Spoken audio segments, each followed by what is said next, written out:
rectorat, cette enseignante était incapable de contrôler ses élèves.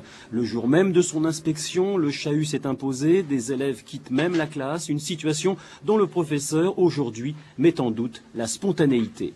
J'ai eu le sentiment que c'était légèrement préparé.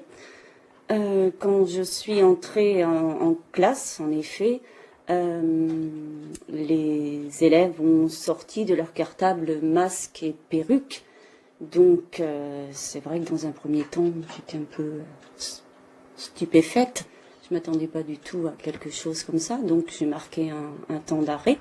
Par mesure conservatoire, en attendant la tenue du Conseil de discipline paritaire, elle est aussitôt suspendue pour 4 mois, décision qu'elle contestait devant le tribunal administratif. Réuni le 17 septembre 2007, le Conseil de discipline prendra une mesure de suspension de 2 semaines, assortie d'une formation pour l'aider à gérer la discipline dans sa classe. Donc j'ai été surprise par un tel déclenchement, je veux dire, administratif, le suite d'arrêtés, d'échanges de courriers.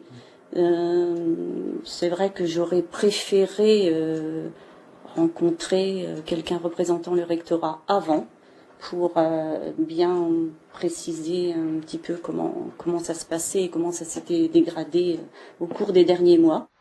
Le rectorat invoque un manquement au devoir de surveillance chez l'enseignante et un danger pour la sécurité des élèves.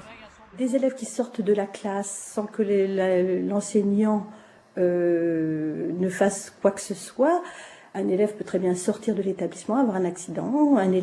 Certains élèves monter sur le mobilier scolaire. Il peut y avoir toutes sortes de dangers physiques pour les élèves.